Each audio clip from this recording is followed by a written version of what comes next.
Hello friend मु Akash Akash for YouTube channel आपन स्वागत। सो फ्रेंड आपने ए फोटो पर देखि पाथुए जो एबे हमर देखि पाथुए जो एसआई पुलिस पई जो फ्रॉड होइतिला पैसा नेकी चाकरी देवा पई जो जेते पिला धरा पड़थिले ताकर सब फोटो सब माने ऑल टोटल बायोडाटा मो माने पीडीएफ अछि।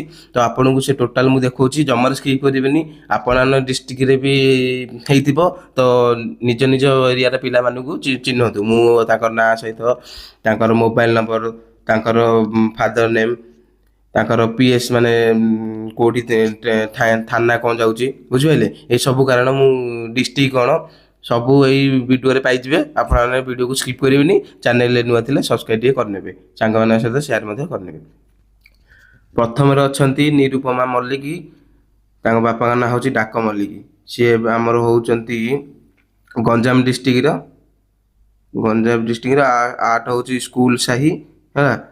तापर आमर सेकेंड रे अछंती वर्षा प्रधान बापा ना बिरंची प्रधान ये कटक डिस्ट्रिक्ट आमर कटक डिस्ट्रिक्ट नुखापड़ा कटक डिस्ट्रिक्ट नुखापड़ा। तापर आमर अछंती बलराम जेना बापा का ना होची सुध कौन सुबोध सुबोध कुमार जेना ढेंकानाल डिस्ट्रिक्ट रे ये बलदिया बंध।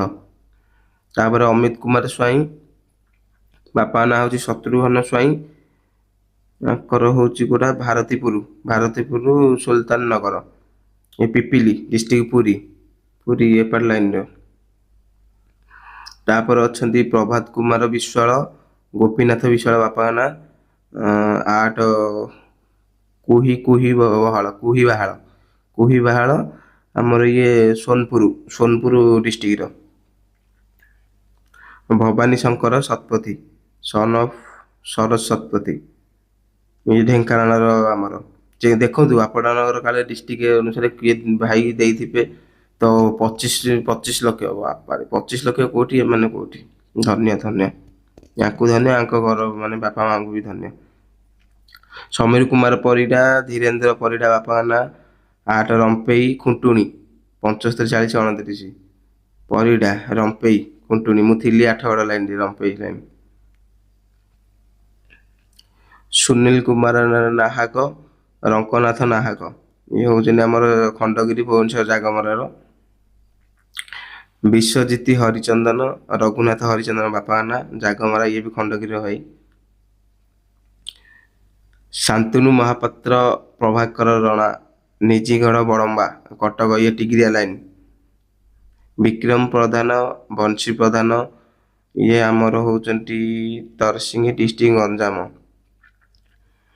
महेश्वर सेठी बाया सेठी हरिजन साही ये आमर होचंती ये भी गंजाम डिस्ट्रिक्ट गंजाम डिस्ट्रिक्ट अधिक अच्छा ना कौन। श्रीराम प्रधान उदय प्रधान आमर ये होचंती ये भी गंजाम माने गंजाम पाट मत लगे अधिक देइछथि बोधे।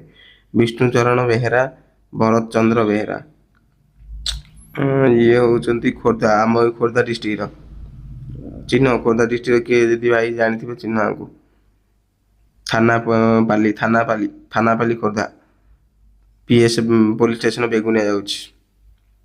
मोबाइल नंबर भी देखि पथे दीटा सब यूज करछन्ती के दीटा के तीन टा सब यूज करछन्ती के गोटे ये सब देखि पथे मोबाइल नंबर भी साइट रे अछि ता साइट रे जीमेल भी अछि। Somnath Behera sorry Minu Behera son of Somnath Behera ये होचंदी हमर गंजाम डिस्ट्रिक्ट सब तो गंजाम। रजत कुमार साहू कैलाश साहू गंजाम बेलगुंठ। नीरज प्रधान गंठ प्रधान बरघर ये।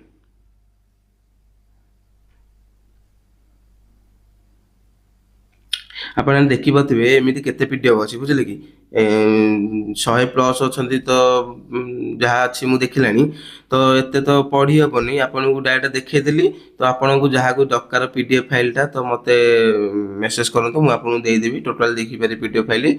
तो मु गोटे कथा रखी मन रख माने कहूची तो मु गोटे कथा कहूची जो पिला माने माने एते परिश्रम करिकी पाठ साठ पढ़ुचंती फिजिकल प्रिपरेशन होचंती राति उठिकी एते परिश्रम होचंती तो तांका भविष्य कौन हम ଆପଣମାନେ ଯଦି ଆପଣମାନଙ୍କର ହଉ ଠିକ୍ ଅଛି, ଆପଣମାନଙ୍କର ପଇସା ଅଛି ଠିକ୍ ଅଛି, ଆପଣମାନେ ଦେଇକି ଚାକିରି ଜଏନିଂ କରିଦେଲେ। କିନ୍ତୁ ଯେଉଁ ପିଲାମାନେ ଯାହାର ବାପା ମାଆଙ୍କର ନାହିଁ ସେମିତି ଆର୍ଥିକ ଅବସ୍ଥା, ତ ସେମାନେ କ'ଣ କରିବେ? ସେମାନେ ତ ବହୁତ ପରିଶ୍ରମ କରୁଛନ୍ତି, ବହୁତ ଇଏ କରୁଥିବେ। ତାଙ୍କର 70% ମାର୍କ ରହିଲେ ତମର ଯଦି 69% ରହୁଛି, ତମେ ତ ନିହାତି ଭାବରେ ତମେ ପାଇବ ଚାକିରି। ଯେହେତୁ ତମେ ପଇସା ଦେଇଛ, ଗଭର୍ଣ୍ଣମେଣ୍ଟର ତମେ ବଡ଼ ପୁଅ ନା, ତମେ ପଇସା ଦେଇଛ। ତ ସେ ପିଲାମାନଙ୍କର କ'ଣ ହବ? ଟିକେ ଭାଇ ସେ ପିଲାଙ୍କ କଥା ଟିକେ ଭାବନ୍ତୁ। ଆପଣ ଖାଲି ଚାକିରି ପାଇଥିଲେ ହବନି, ବସିକି ଏଠି ପାଇଯିବେନି ଏଠି ହବନି, ବୁଝିପାରିଲେ? ତ ଆପଣମାନଙ୍କ ପାଇଁ ବି କାର୍ଯ୍ୟ ଅନୁଷ୍ଠାନ ନିଆଯାଇଛି। ଯାହା ହଉ ସରକାରଙ୍କୁ ମୋର ଧନ୍ୟବାଦ, ଆପଣମାନଙ୍କ ପାଇଁ ବି କାର୍ଯ୍ୟ ଅନୁଷ୍ଠାନ ନିଆଯାଇଛି। ଯେମିତି ବି ଆଉ କୌଣସି ମାନେ ଟାଇମରେ ଏଇଭଳିଆ ଭୁଲ ଆସୁଥିବା ପିଢ଼ି ମାନେ କରିବେନି, ବୁଝିପାରିଲେ? ତ ଟିକେ ଭାବନ୍ତୁ। ଆପଣ ଖାଲି ଚାକିରି ପାଇଯିବେ, ଯେଉଁ ପିଲାଟା ପରିଶ୍ରମ କରୁଛି ସେମାନଙ୍କର କ'ଣ ହବ ବ୍ୟବସ୍ଥା? ସେମାନଙ୍କର କ'ଣ ହବ କୁହନ୍ତୁ? ଟିକେ ତ ମାନବିକତା ରଖନ୍ତୁ। ଆପଣମାନେ କାହିଁ ଏମିତି ହଉଛନ୍ତି? ବହୁତ ଖରାପ ଲାଗୁଛି ଓଡ଼ିଶାରେ ମାନେ ଏମିତି ହବ ବୋଲି କେବେ ଜଣା। ଆଗରୁ ନିହାତି ହଉଥିବ, ଆଜିକାଲି ନୁହଁ, ଆଗରୁ ବି ହଉଥିବ। ଯଦି ଏମିତି ହେଇପାରୁଛି ତ ଏବେ ସମସ୍ତେ ଲୋକ ଯାଇଲେ, ତ ଆଗରୁ ଏଇଟା ହଉନଥିବ ବୋଲି ତାର ଗ୍ୟାରେଣ୍ଟି କ'ଣ? ଯଦି 25 ଲକ୍ଷ 15 ଲକ୍ଷ ଦେଇକି ଯଦି ଆପଣମାନେ ଚାକିରି ପାଉଛନ୍ତି, ତ ଆଗରୁ ନିହାତି ହେଉଥିବ। ତ ଏଇଟାକୁ ନିହାତି ଭାବରେ ସରକାରଙ୍କୁ ଗୋଟେ ଅନୁରୋଧ ରହିଲା, ଏଇଟାକୁ ନିହାତି ଭାବରେ ବନ୍ଦ କରନ୍ତୁ। ଆଉ ଯେଉଁମାନେ ପରିଶ୍ରମ କରୁଛି ସେମାନଙ୍କୁ ଚାକିରି ଦିଅନ୍ତୁ। ଏମାନଙ୍କୁ ଦେଲେ କିଛି କରିପାରିବେନି, ଏମାନଙ୍କର ମୁହଁ ଦେଖିକି ଦେଖୁଛନ୍ତି ଏମାନେ କରିବେ ବୋଲି ନା। 25 ଲକ୍ଷ ଦେଇଛନ୍ତି, ଏମାନଙ୍କର ଆଶା ଥିବ ଆମେ କେମିତି ଯାଇକି ସୁଝିବୁ। ଏକେ ସୁଝିବେ କ'ଣ? ଆଙ୍କ 14 ପିଢ଼ି ହେଲେ ବି ସୁଝି ପାରିବେନି, ହେଲା। ଏମାନେ ଏମାନେ ଗୋଟେ ସୁଝିବେ ବୋଲି ଭାବୁଛନ୍ତି, ସବୁ ବାହା ଛୁଆ ଭଳି ଲାଗୁଛନ୍ତି ମୋତେ। ଏମାନେ ସୁଝିବେ ମୋତେ ଲାଗୁଛନ୍ତି? ଏମାନଙ୍କର ଅ ଅକ୍ଷର ବି ଜଣାନଥିବ କିଛି। ମାନେ ପାଠର କ'ଣ କହିବି ଆଉ, ପାଠର ମୂଳଧନ ଏମାନେ କିଛି ଜାଣିନଥିବେ। ଖାଲି ପଇସା ଅଛି ବୋଲି ଦେଇକି ପଶିବା କଥା, ନହେଲେ ଏମାନେ କିଛି ଜାଣିନାହାନ୍ତି। ମୋତେ ଯାହା ଲାଗିଲାଣି ଯେତିକି ପିଲା ଅଛନ୍ତି କିଛି ଜାଣିନାହାନ୍ତି। ହଁ, ଏଥିରୁ 10% ଭଲ ପିଲା ଥିବେ, ଯେହେତୁ ତାଙ୍କର ଯଦି ହଉନଥିବ ଚାକିରି ଫାକିରି ତ ବାଧ୍ୟ ହେଇଥିବେ, କିନ୍ତୁ ସେଇଟା କରିବାର ଭୁଲ ଆକ୍ଚୁଆଲି। ଆପଣଙ୍କର ଭାଗ୍ୟରେ ଯଦି ଲେଖା ଥିବ ଗଭର୍ଣ୍ଣମେଣ୍ଟ ଚାକିରି ହେବା ପାଇଁ, ତ ସୁନିଶ୍ଚିତ କେହି ବି ଆପଣଙ୍କୁ କାଟି ପାରିବେନି। ସେତିକି ପରିଶ୍ରମ କରିବା ଦରକାର।